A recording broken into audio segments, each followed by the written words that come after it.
hello, good evening, good evening, good evening, good evening. A day in my life, or a night in my life na di ay. As a guard, as assist in the Holby farm. By the way, the topic that we tackle today is about certain charity vlogger, like the issue about why the sponsor forbid o pinagwala na to give a direct sponsor or money to the beneficiaries. Like they need to before they give, like they give first to the for a certain blogger as a middleman before they give it to the beneficiaries. Actually, this topic or issue is very sensitive. Transparency is the key here. Like if you run, like we helping, we do like help to the needy in any matter, like to money or anything, but the problem is we give issues because bakit daw idaan mo na sa vlogger na naka-discover sa beneficiaries before bigay sa beneficiaries. Actually, they have a pro and cons naman dyan eh. Like the cons or something, the disadvantages, if there is no transparency between the vlogger and the sponsor, and then the vlogger and the beneficiaries, they have a trust issue. But for me, from my observation, I already watched how many years, like almost 2 years na, that nagasabay-bay ako sa certain, like a charity vlogger na yung si Kalingap, no, yung mga Kalingap, like sila tawag doon, Kalingap Rap, they have point daan mo na sa nila ang money from the sponsor before the beneficiaries para they have content, like kapag pag direct wala siyang content, like sample bisita sa kanilang beneficiaries, aside from kinukumusta nila, anong lagayan doon, they also give with credits or saan dyan galing money, at least na transparency, no, like this money is from the sponsor, blah blah blah blah blah, this is from that country, anong ganon. There's nothing wrong about that as long as they have transparency, like the money that you give the sponsor from the vlogger to the beneficiaries is the same.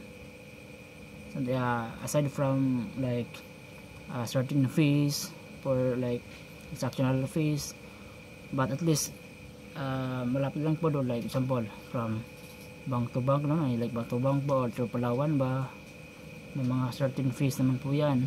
So may yung konting kaltas, depende sa may dagdag. So aside from that, dapat walang tinatago, dapat may transparency. Ang iba kasi before so ganon na hindi pa rin as vlogger is meron kasing possibilities na may hidden motives eh. Like if you are the sponsor and directly give the money to the beneficiaries, you can demand it. Like you can demand like, oh, because I give you for that, something that one, but not all the sponsor. So it's good na idaan mo na sa vlogger para kung may mga hidden man mga motives or something ganon, ay i-edit na mapunta sa beneficiaries. Hindi meron silang say ba, like hindi tanggapin to dahil kasing may kapalit, ganon, may mga demand ka, ganon, yan nga, mas maganda. So the bottom point is dapat transparency talaga na ganon, dito galing to, ikarit saan galing, kung mayroong bilhin nga man lang dapat may resibo para iwas na trust issue from the sponsor to the vlogger, then to the beneficiaries, para walang issue na tayo naman. It's very easy naman hindi na need palakihin. As long as the motive is right, or because the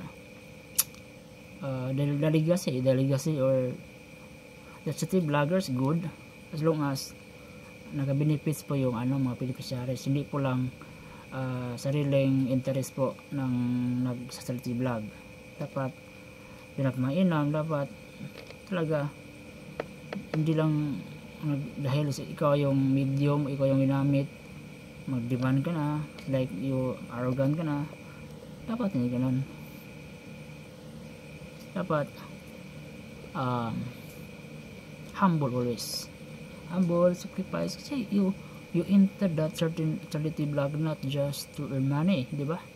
You enter that one, you use your skills, you use the time, money, and technology to reach out the needy one. If you reach out the needy one, so why would you be arrogant? Why would you deprive them of something hindi lahat ibigay, di ba?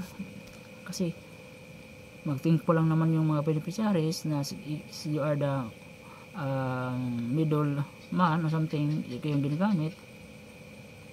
But you believe that every action, that good deeds sa kapwa-tao mayroon yung return like yung science, yung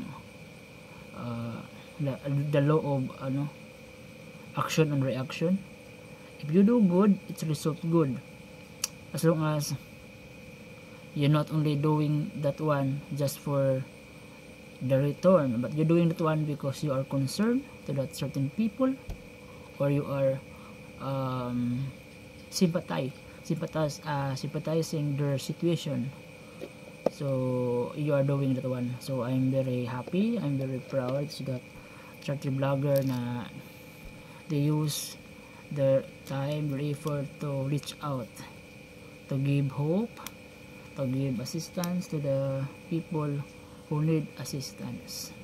Basta the bottom point is mayroon talaga transparency. If they have a blessings, like you have been a sponsor, what is in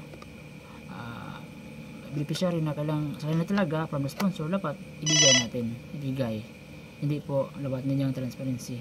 Alam naman natin if you are worthy in small things, you are worthy in big things. Actually it's biblical, I forgot in Matthew if you are pagtiruan sa maliit na bagay, you are so worth it or worthy sa mga bagay na malaki na ipagkatiwala. Just like that one, how the sponsor trust you if the small things that they give to the beneficiaries hindi magbigay. Transparency lang. So thank you and God bless.